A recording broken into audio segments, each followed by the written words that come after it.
Assalamualaikum warahmatullahi wabarakatuh. Rabbi israh li sadri wa yassir li amri wahlul 'uqdatam min lisani yafqahu qawli, amma ba'du. Bapak Ibu hadirin sekalian, mari kita lanjutkan kajian kita. Dan hari ini insyaallah kita sampai di hadis yang ke-208 atau hadis yang ke-6 dari 19 hadis. Bismillahirrahmanirrahim. Wa an Mu'adz radhiyallahu anhu qala ba'asani Rasulullah sallallahu alaihi wasallam faqala. Dari Mu'adz, maksudnya Mu'adz bin Jabal, bahwa beliau bersabda, beliau mengatakan bahwa saya pernah diutus oleh Nabi sallallahu alaihi wasallam. Jadi Mu'adz ini pernah diutus oleh Rasulullah sallallahu alaihi wasallam. Nabi kemudian mengatakan begini, innaka ta'ti qauman min ahlil kitab. Jadi Mu'adz ini diutus oleh Nabi untuk menemui ahli kitab, ya, orang-orang Yahudi maupun Nasrani. Fad'uhum ila. Kemudian Nabi mengatakan, kalau sudah ketemu, sudah sampai kepada mereka, fad'uhum ila, maka ajaklah mereka untuk apa itu? Syahadati alla ilaha illallah wa anni rasulullah. Jadi Mu'adz mengatakan, saya diminta oleh Nabi untuk mengislamkan orang-orang Yahudi dan Nasrani. Kemudian Nabi mengatakan, fa in ata'u lidzalika. Kemudian jika mereka mau, jadi kata-kata fa'in itu kan ada dua peluang, ya. Fa'in itu artinya jika mau. Di hadis ini dikatakan jika mereka mau. Berarti mungkin tidak mereka tidak mau? Mungkin. Nah, kalau memang mereka tidak mau, mungkinnya tidak mungkin, maksudnya mungkinnya ada dua, ya. Mungkin mau dan mungkin tidak. Kalau mungkinnya tidak, maka berhenti, stop. Tetapi jika mungkinnya itu mau, ya, fa'inhum ata'u lidzalik fa'alimhum. Jadi kalau mereka mau syahadat, maka fa'alimhum, ajarkan kepada mereka. Apa itu? Annallaha qad iftarada 'alaihim khamsa salawatin fi kulli yaumin wa laila.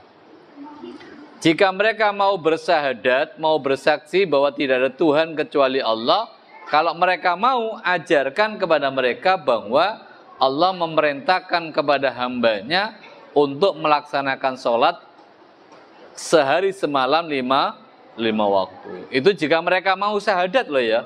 Jika mereka tidak mau, ya sudah, berhenti.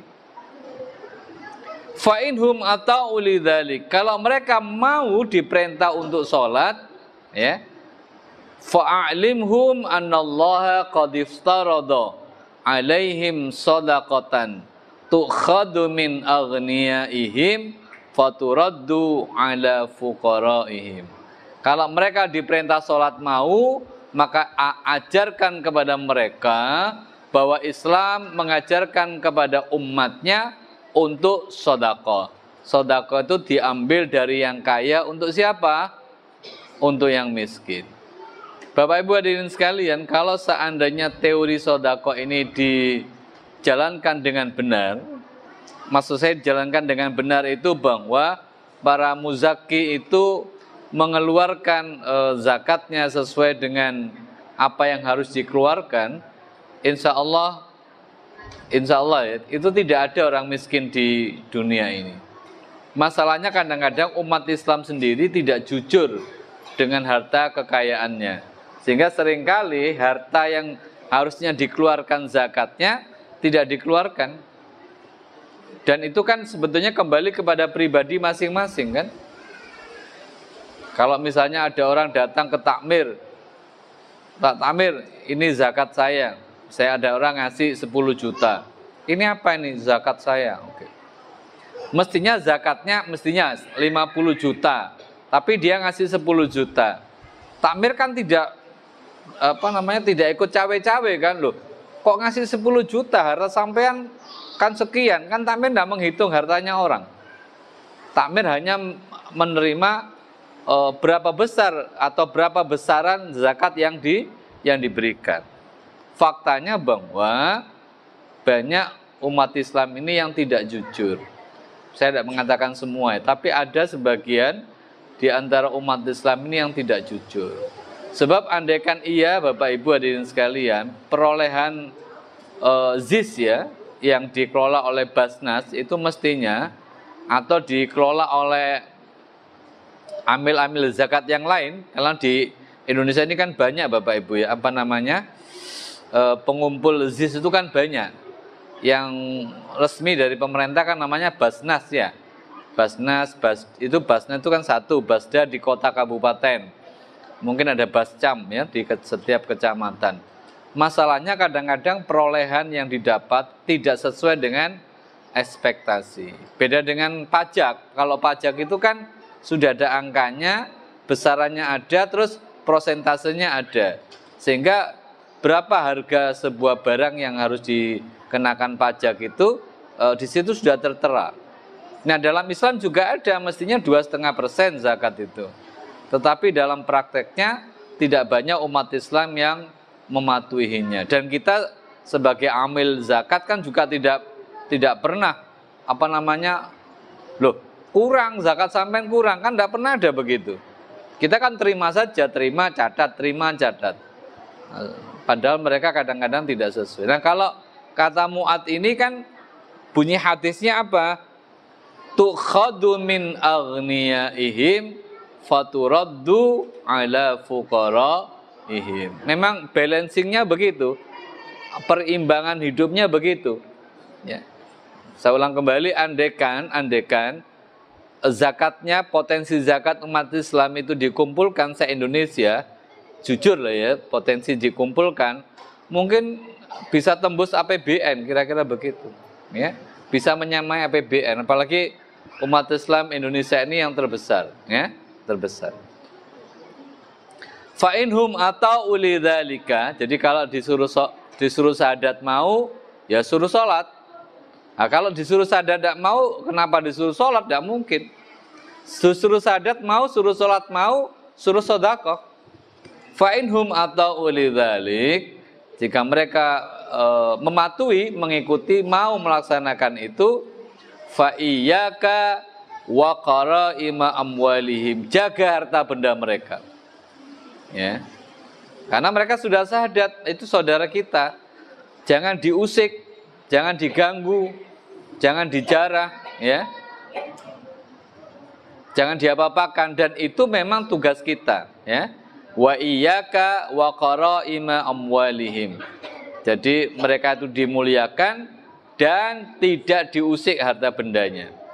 Wattaqi da'watal madlum, dan ini memang terkait dengan bab ini ya.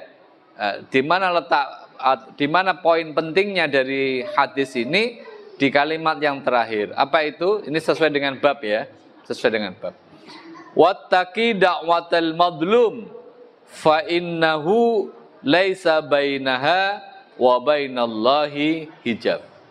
Maka takutlah akan doanya orang-orang yang dizalimi, karena doanya orang yang dizalimi itu tidak ada antara dia dan Allah hijab. Maknanya apa? Nek jare wong Jawa dongane mandi. Ngerti nggih? Doanya makbul. Orang yang dizalimi itu tidak ada hijab, tidak ada pembatas. Jadi doanya langsung dikabulkan oleh Allah. Karena itu bunyi hadisnya, wattaqi da'watal madlum. Hati-hati dengan doanya orang yang dizalimi.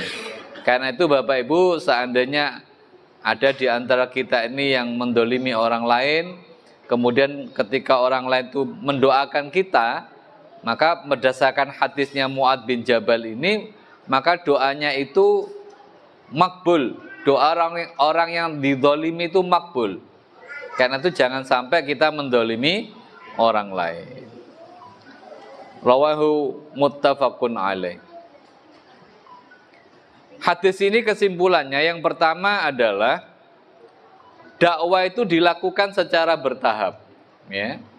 Jangan sampai kita berdakwah itu terus secara maraton begitu, ya. Ya kalau seperti panjenengan ini kan sudah lama masuk Islamnya. Bapak Ibu saya ingin tanya, berapa umur iman jenengan? Umur iman jenengan berapa?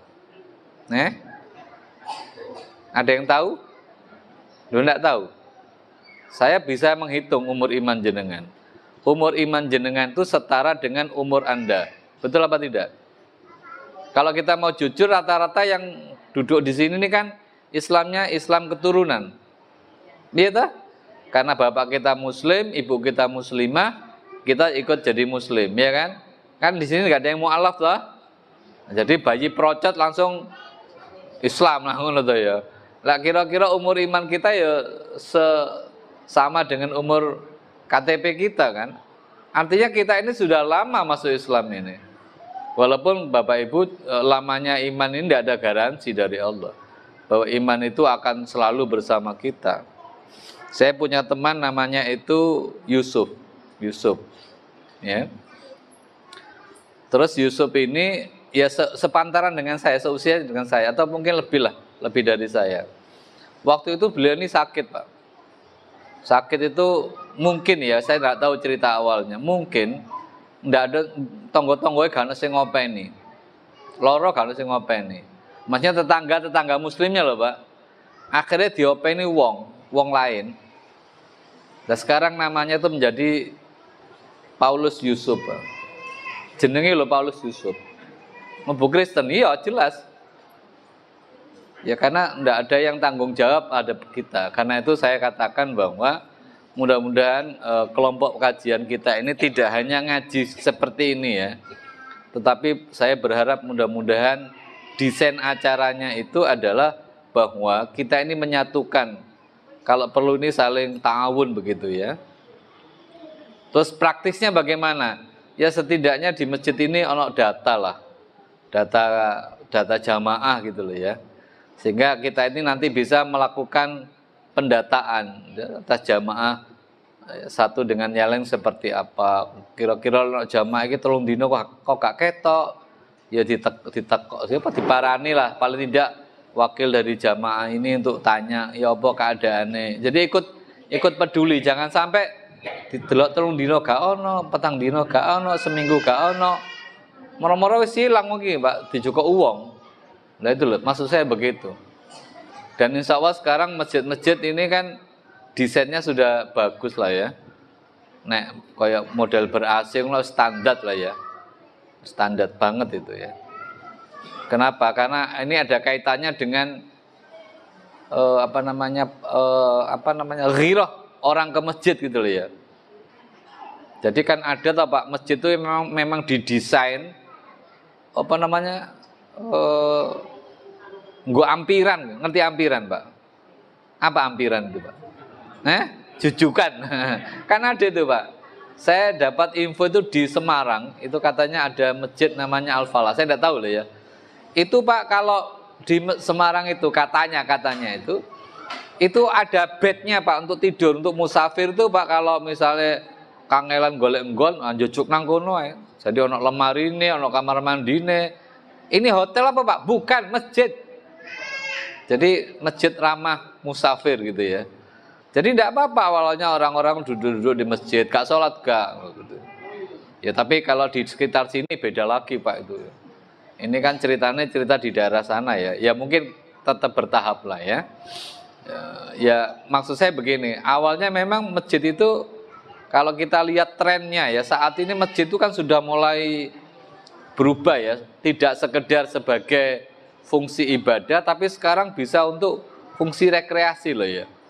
Di Jawa Barat itu ada masjid namanya Al-Jabbar, tahu ya? Di YouTube itu kan sedang rame, itu banyak orang bondong-bondong, lapo, selfie loh coba. Gak sholat selfie, tapi awalnya selfie, sesuai ketika adzan ya sholat.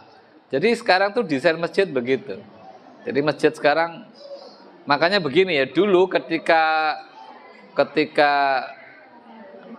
kenapa kalau di jam 12 itu kita diperintahkan untuk mundurkan dulu sholat ya, nggak boleh pas tengah-tengah serengenge kan gak boleh toh, ada 5 waktu kan, salah satu diantaranya matahari pas di tengah-tengah itu kan mogone panas, Pak.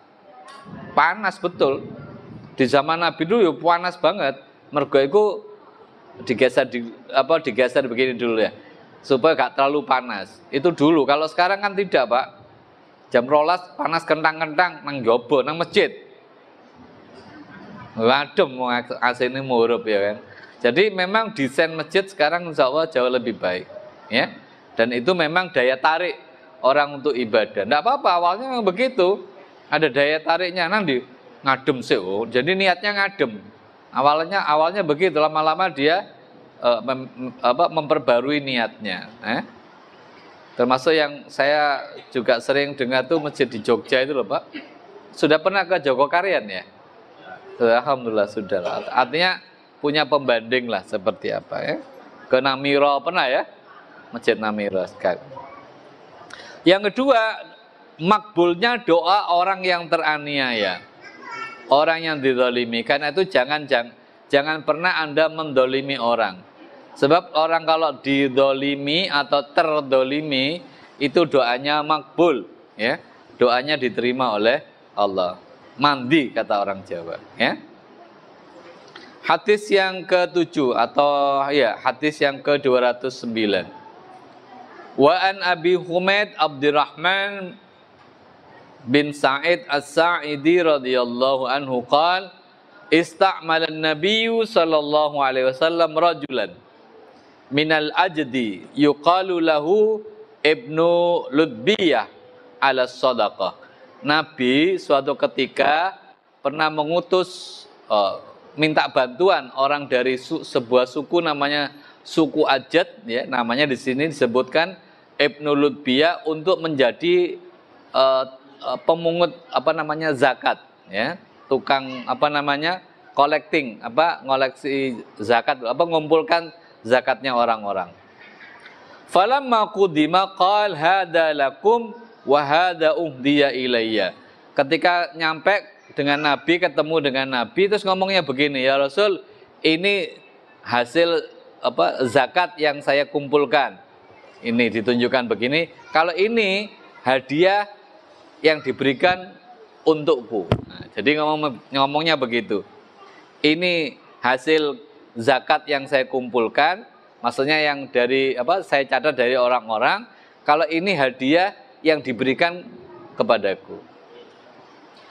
Faqama Rasul sallallahu alaihi wasallam 'alal mimbari fahamidallah wa asna alaihi tsumma qala. Begitu orang tadi ngomong begitu, kemudian Nabi naik mimbar, ya. Naik mimbar Nabi fahamidallah wa asna alaihi, memuji Allah, kemudian qala amma ba'du. Apa kata Nabi? Fa inni asta'milur rajula minkum 'alal amali mimma wallani Allah fayati fayaqul. Saya pernah mengutus salah seorang di antara kalian untuk menjadi wakil saya memungut zakat. Kemudian dia mengatakan, apa kata Nabi? Hadza lakum wa hadza hadiyatan ukhdiyat ilayya. Ini untukmu dan ini hadiah yang diberikan kepadaku. Afala jalasa fi baiti abihi au ummihi hatta ta'tiyahu in kana shadiqan. Apakah orang tadi itu jika hanya duduk manis di rumah bapaknya atau di rumah ibunya, apakah dia akan mendapatkan hadiah? Jadi saya ingin sampaikan begini ya. Orang itu dapat hadiah karena apa? Di cerita hadis ini orang itu dapat hadiah karena apa? Karena dia menjadi amil zakat, menjadi dapat tugas dari Nabi untuk mengumpulkan zakat. Nah, di antara agnia itu, orang-orang kaya itu memberi dia hadiah, ya, atas pekerjaan yang dia lakukan. Nah, Bapak Ibu hadirin sekalian, kalau hadiah itu diberikan karena berkaitan dengan pekerjaan, itu namanya, kalau kita sebut sekarang, itu gratifikasi. Paham ya? Gratifikasi itu pemberian karena terkait dengan pekerjaan kita. Karena itu hati-hati. Maka Nabi mengatakan begini, coba kamu duduk di rumah bapakmu, di rumah ibumu, kira-kira ono sing ngekei apa enggak? Kan enggak ada. Anda ini dikasih karena kan sebagai petugas tadi loh. Ya ini kadang-kadang ya kalau kita tidak hati-hati ya monggo kalau mau hati-hati ya, terutama wali kelas. Saya itu sering ngasih contoh ya. Wali kelas itu kalau di akhir ini Pak Jaidi kan orang pendidikan ini. Di akhir itu kan sering wali kelas oleh sesuatu ya dari wali murid ya. Kira-kira ngasih wali kelas itu kenapa Pak? Ucapan terima kasih bolehlah ya. Tapi saya khawatir itu ada sesuatu. Biasanya ucapan terima kasih itu di awal apa di akhir? Di akhir ya, itu masih bolehlah. Tapi saya khawatir ya. Kalau ngasihnya di awal itu khawatirnya ada maksud itu, ya, ada maksud. Ya, tetapi tetap kata Nabi, andaikan dia ini contoh tadi ya, andaikan dia duduk manis di rumah bapak atau ibunya, kira-kira ada yang mau ngasih apa tidak? Ya kan tidak.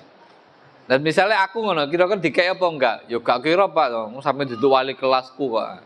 Nah, kira-kira atau Anda kan bukan wali kelas anak saya Pak. Tetapi kalau memang tidak ada hubungannya yang terlalu masalah begitu, seringkali kita menyebutnya ucapan terima kasih.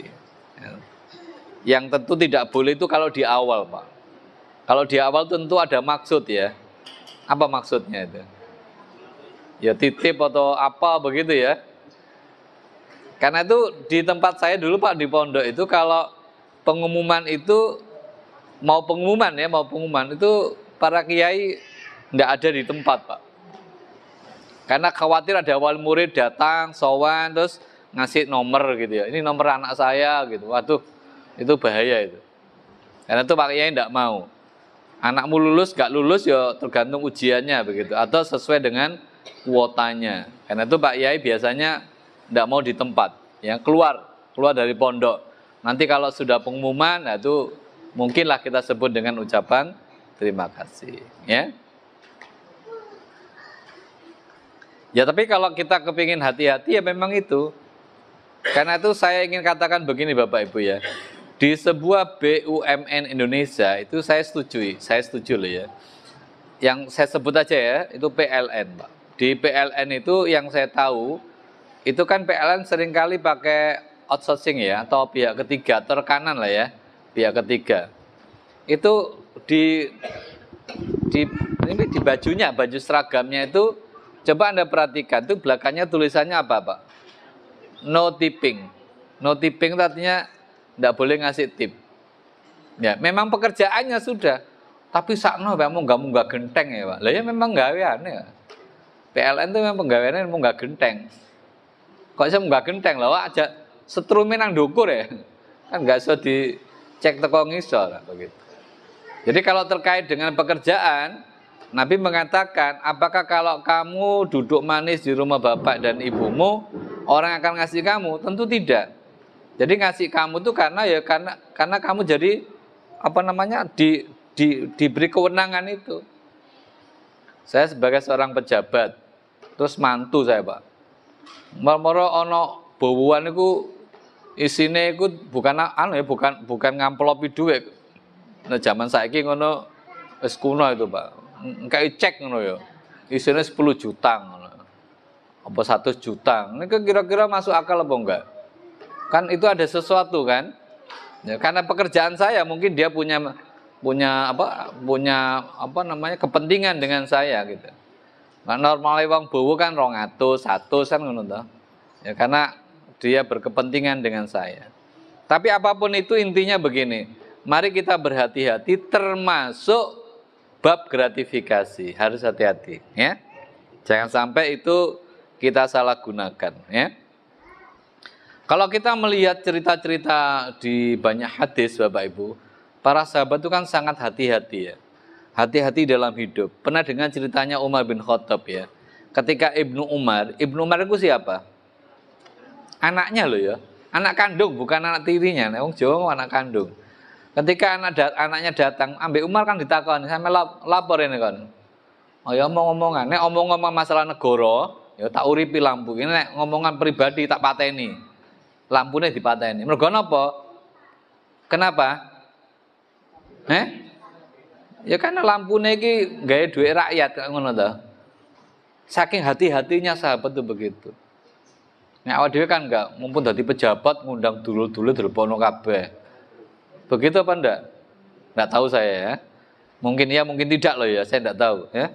Tapi umumnya kalau kita jadi pejabat kan begitu, mumpung dadi pejabat, anak dulure sedulur kabeh dilebok-lebokno kabeh. Ya, makanya betul itu kalau ada pejabat pas dari pejabat misalnya dia tidak memanfaatkan fasilitas negara. Tidak boleh. Tapi ya susah kadang-kadang ya.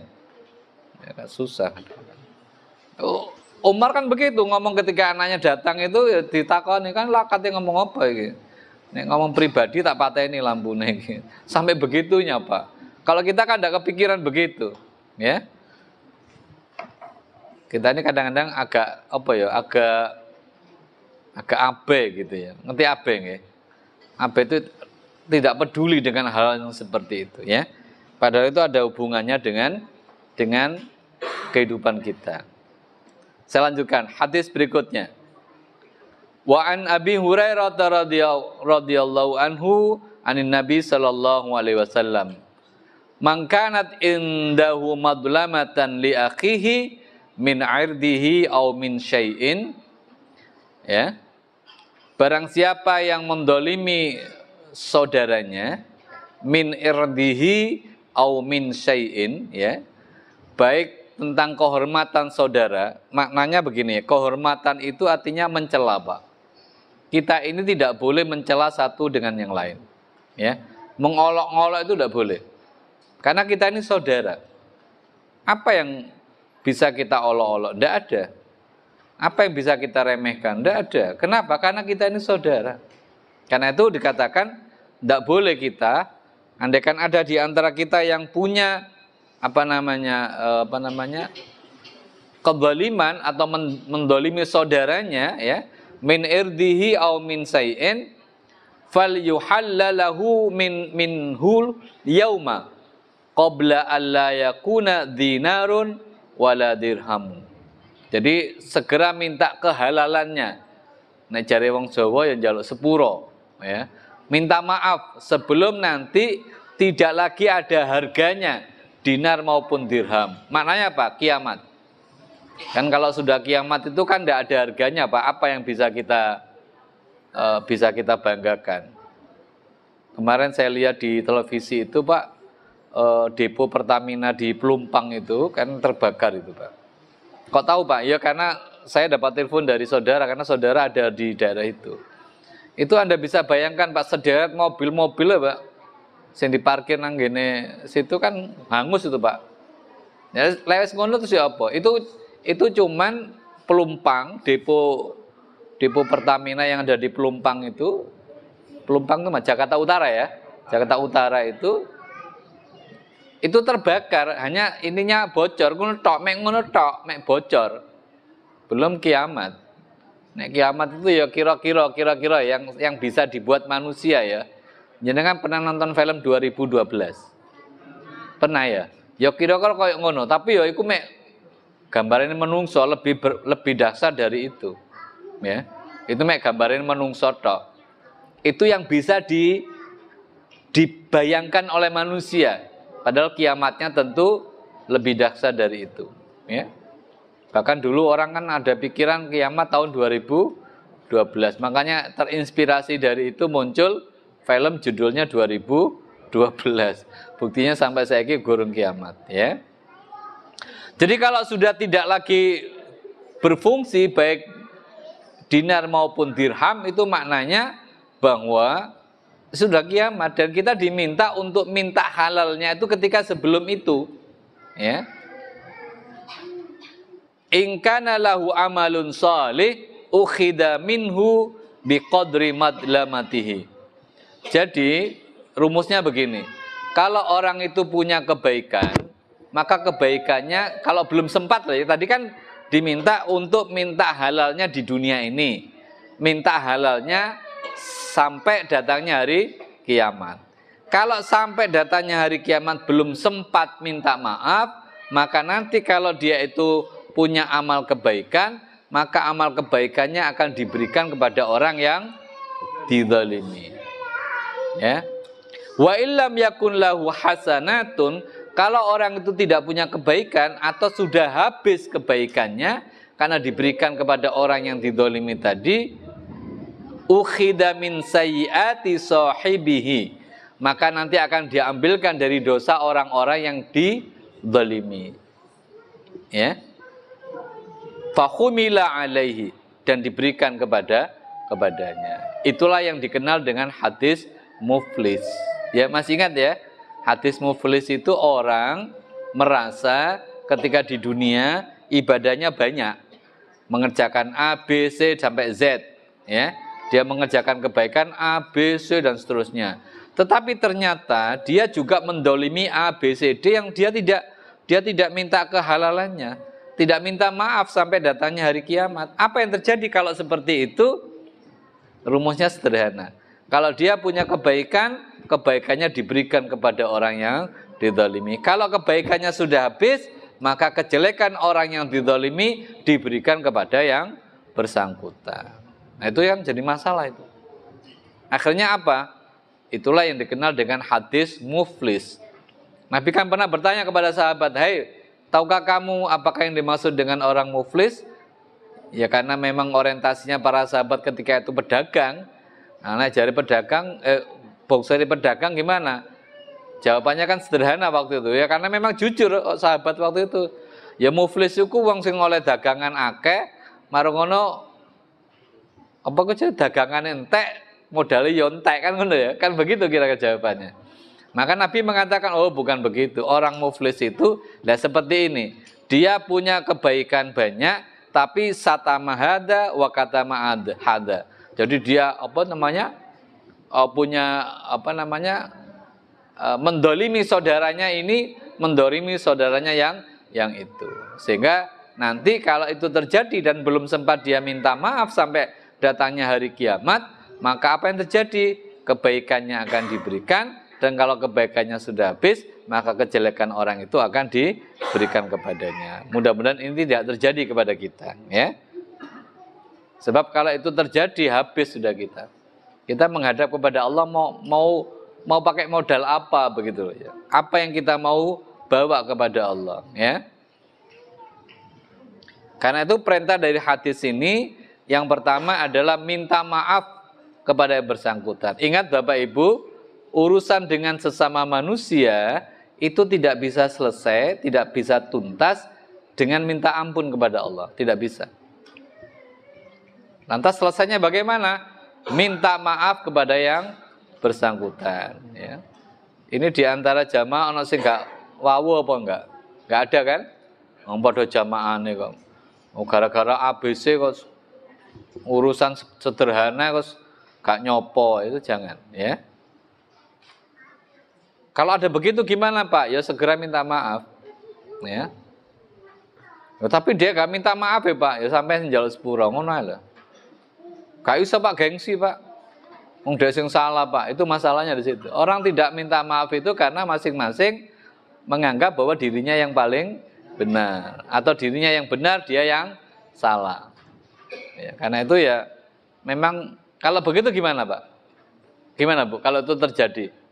Jadi awak dhewe iki gak iso Pak, kalau sing salah Pak. Memang rumusnya yang minta maaf itu siapa? Rumusnya siapa yang minta maaf? Yang salah. Tetapi yang paling penting sebetulnya bukan minta maaf. Yang penting itu adalah memberi maaf. Dan itu memang sulit Pak. Nek njaluk sepura aku gampang apa enggak? Minta maaf itu gampang apa enggak? Kok gampang. Sampai sepedaan motor diseruduk teko mburi. Kira-kira sing nyeruduk ngomong apa? Sepurane ya kan ngono ya. Mohon maaf ya. Iya, nek ngomong ngono gampang, tapi ki spionku pecah. Pas spion apa jenenge ratingku pecah iki. Masa ngomong sepurane tok? Kan enggak begitu. Yang penting itu adalah memberi maaf ini. Saya pernah itu Bapak Ibu di Randu tuh, perapatan Randu tahu ya. Itu kan rotok kadang-kadang ya ruwet kadang-kadang ya kadang-kadang ya enggak. Pas tepak ruwet itu ana tukang becak iku nggawa barang gede. Bentor, Pak. Dia kan gak ketok ngene-ngene, Pak, wong barangnya numpuk dhuwur ngono. Akhirnya mudhun sikil kok keincak, Pak. Anda bisa bayangkan. Tekanannya dari atas ke bawah itu kan rada antep ya, Pak ya. Apa yang dikatakan tukang becak tadi kira-kira? Sepurane ya Mas, coba. Ya Mas, sepurane tapi sikilku loro. Lah iya kan? Jenengan lah dincak rasa lara apa enggak? Nek gak lara bahaya iku. Berarti enggak dirasa lara jenengan. Jadi terus gimana Pak? Kudu mangkel ya ndak apa-apa kudu mangkel ae. Terus katanya diapakno mano dhewe wis njaluk sepuro ya kan? Dan dia kan saya yakin tidak tahu itu. Gak niat ngincak itu ya. Tapi ya krasa lara waktu itu. Ya. Hadis berikutnya. Wa an Abdullah bin Amr bin As radhiyallahu anhuma anin Nabi sallallahu alaihi wasallam. Al muslimu, jadi yang dikatakan muslim ini menjadi pertanyaan untuk kita loh ya. Sampean muslim apa bukan ya? Jangan tersinggung, ini hadis yang ngomong ya. Termasuk untuk diri saya pribadi, kita ini muslim apa bukan ya? Al muslimu man salimal muslimuna min lisanihi wa yadihi wal muhajiru man hajara manahallahu anhu. Ini hadisnya begitu, saya yang bacakan. Jadi muslim itu adalah seseorang yang bisa menyelamatkan orang lain, ya, maksudnya sama muslim dari lisannya dan tangannya.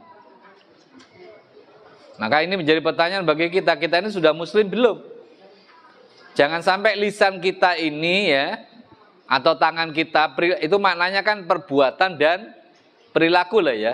Jangan sampai perbuatan dan perilaku kita ini menyebabkan orang lain sakit hati. Makanya saya pesan kalau jenengan di kampung, saya ngapi ambek tonggo. Jangan sampai menyebabkan tetangga itu sakit hati, ya. Bagaimana sikap Anda? Ya ndekek barang ya di kampung, di gang itu sing bener. Aja sampai ndekek barang nang pas pagere wong. Ndak boleh lah itu. Ya. Jangan sampai mengganggu orang. Apapun itu. Termasuk kalau punya hajat, ojo lali minta izin. Dan kalau memang itu di kampung, ojo suwe-suwe. Ini pesan saya. Ya. Ya nek nang desa ngono gak apa-apa, nang desa ku lahannya luas, Pak. Masih pitung dina pitung bengi gak mesti nglarui. Mbok sampean masang pitung dina pitung bengi nang ngene kampung ya senene wong. Ya. Jangankan 7 hari, 3 dina wong berbeken kan sudah. Acaranya hari Ahad, Jumat wis dipasang. Waduh. Itu ganggu itu. Ya, apalagi kalau diakses jalan raya janganlah. Saya enggak paham tuh kadang-kadang ada orang punya hajat di akses jalan raya itu ya apa itu? Itu izin mestinya ya. Ngono ya diizini, kalau saya jadi polisinya ya gak oleh. Sudah Pak di gedung sana. Enggak punya duit Pak, ya nang KUA wis mari. Kok repot ya kan? Jangan sampai mengganggu orang lain gitu loh ya. Kadang-kadang mengganggu orang itu. Iya naik sepeda gak apa-apa, nggo mobil kebendeng ngono repot muter balik itu. Waduh. Ya.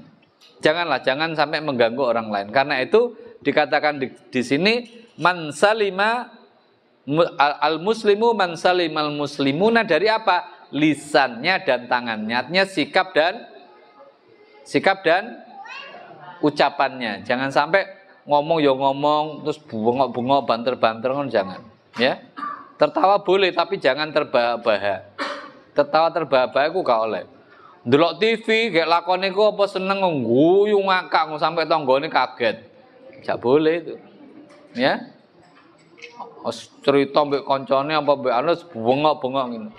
Termasuk buat acara di kampung ya, anake punya acara apa dengan temannya itu diingatkan, ojo rame-rame nang kampung. Kadang saya lihat arek-arek nom-nom itu begitu. Nang omahe koncone ndek sepeda ku geletak-geletak ngono. Iku wong tuane tanggung jawab loh ya. Anak SD SMP kan ndak ngerti, Pak itu. Kadang didekek nang pinggir rembong, pinggir kabeh. Tanggane kate liwat itu bingung akhirnya. Orang tuanya harus memberikan edukasi. Nah, ditoto, sing apik, sing rapi begitu. Ini hal sederhana. Tetapi itu menunjukkan kita siapa kita sebetulnya. Jadi apakah kita ini sebagai muslim salimal muslimuna min lisanihi wa yadihi. Saya kira cukup sekian Bapak Ibu hadirin sekalian. Ada yang ditanyakan Bapak Ibu? Cukup ya. Kalau memang tidak ada kita akhiri. Ada Pak. Oke.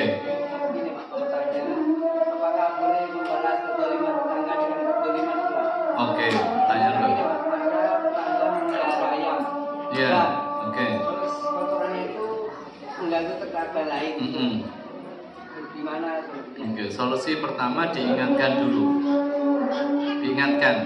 Kadang-kadang itu nenang Surabaya itu memang sebetulnya kalau mau ngingu ayam itu kudunya duit tempat dewe. Tapi ayam kadang-kadang gak kena dikandani ya kan. Ya memang salah sih ngandani ayam dikandani. Teleknya kan nanti ya. Nah, kemudian kalau berdasarkan hadis tadi, seandainya orang yang merasa didolim tadi berdoa kepada Allah, itu tidak salah berdoa. Cuman saran saya, makna itu kan itu notok gitu ya. Sebisa mungkin kita doakan, mudah-mudahan dia diberi. Kalau tadi misalnya ngomong bab ayam ya, yang ayamnya mengganggu, kita doakan mudah-mudahan dia bisa punya lahan lebih luas sehingga ayamnya itu bisa dilokalisir gitu. Tetapi andai kan sampai nanti orang itu mendoakan ya, itu kan doanya orang yang dolim, kata hadis tadi kan wattaqi da'watal madlum. Itu maknanya memang andaikan orang itu sampai berdoa, sampai tadi bertanya apa, doa jelek ya, kira-kira begitu, maka hati-hati kata Nabi begitu. Makanya jangan sampai mendolimi. Siji aja mendolimi orang, dari sisi yang lain kalau bisa mendoakan yang baik gitu. Di tempat saya juga ada itu kadang-kadang. Kadang-kadang kucing itu malah datang ke rumah saya. Ya karena di rumah saya tuh ada kucing, jadi kucingnya kayak kucing lanang. Apa karena di rumah ada kucing perempuan ya, mungkin kucing laki itu mampu kucing wedok nang omah.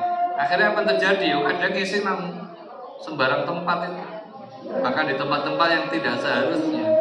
Ya. Jadi itu maknanya kita ambil jalan tengahnya untuk orang yang mendolimi jangan sampai itu terjadi. Jadi kalau ada jamaah ini misalnya yang dengan maksud mungkin ada di antara jamaah ini sebisa mungkin ayam piaranya dilokalisir ya, kalau tidak dikurangi dulu jumlah ayamnya. Saya punya jamaah itu punya ayam 60 Pak, tapi memang rumahnya luas Pak. 10 kali itu maksudnya 10 kali 6 itu tanah kosongnya gitu loh ya. Nah, memang untuk ayam memang. Ya kalau Surabaya masih luas lah itu 10 kali 6 itu. Hanya untuk ayam gitu ya. Jadi memang ayamnya tidak keluar di situ saja. Tapi kalau seandainya Pak tadi keluar ke project ngomong sampai mendoakan ya, sampai apa itu kan hatinya tadi begitu. Hati-hati loh kita kepada orang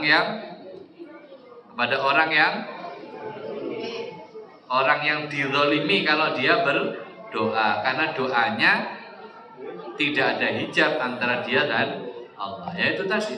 Ya monggo. Tapi kalau saya sarankan yang mendolimi tetangganya jangan sampai itu terjadi. Kalau itu bab ayam ya dilokalisir lah. Ya. Begitu ya Mas? Jangan terus tak dungakno ayam mati kabeh. Sak wong-wonge ngono jangan. Hah? Jangan itu nanti kena ceritane Kartolo ngono ya. Tahu cerita Kartolo kan? Kartolo boleh ayam. Nah, ayam terus tonggone sak kampung diundang kabeh. Manono Kartolo diparani polisi. Iki cerita ludruk ya. Aja dilebokno ati. Lho Kartolo ngomong, "Lho, sing mangan ayamku dudu aku tok. Lah sapa lek wong malu mangan kabeh? Iki mau ayam colongan." Iya. Wah, akhirnya tonggone ngamuk. Lho, sampeyan gak ngomong, Pak.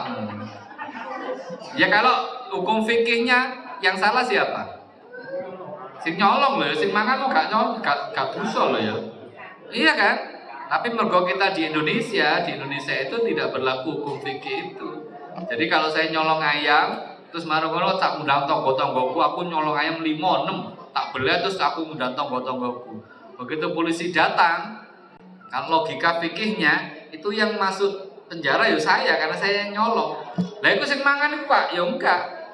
Wong mereka tuh makan diberi sampean kasih. Nah, cuman kita ini di Indonesia tidak mengenal hukum fikih itu, ya kan? Termasuk wong pernah saya kasih tahu di sini ya, kalau ada orang datang orang-orang bawa kresek, apa nih duit buat apa? Damel masjid Al-Ikhlas pinten niki 50 juta. Saking pundi pun mbok usah takok-takok 50 juta. Tibae duit colongan. Jenengan marang-marang oleh seminggu diparani polisi sampean. Sinten ketua takmire? Pak Sidik misalnya ya. Siapa ketua takmire ini? Pak Fitri, Pak Fitri kok boleh kampung nak polsek ngono. Sampeyan kula salah napa Pak? Lah iki nggawa dikek lho niku kula diparingi Pak.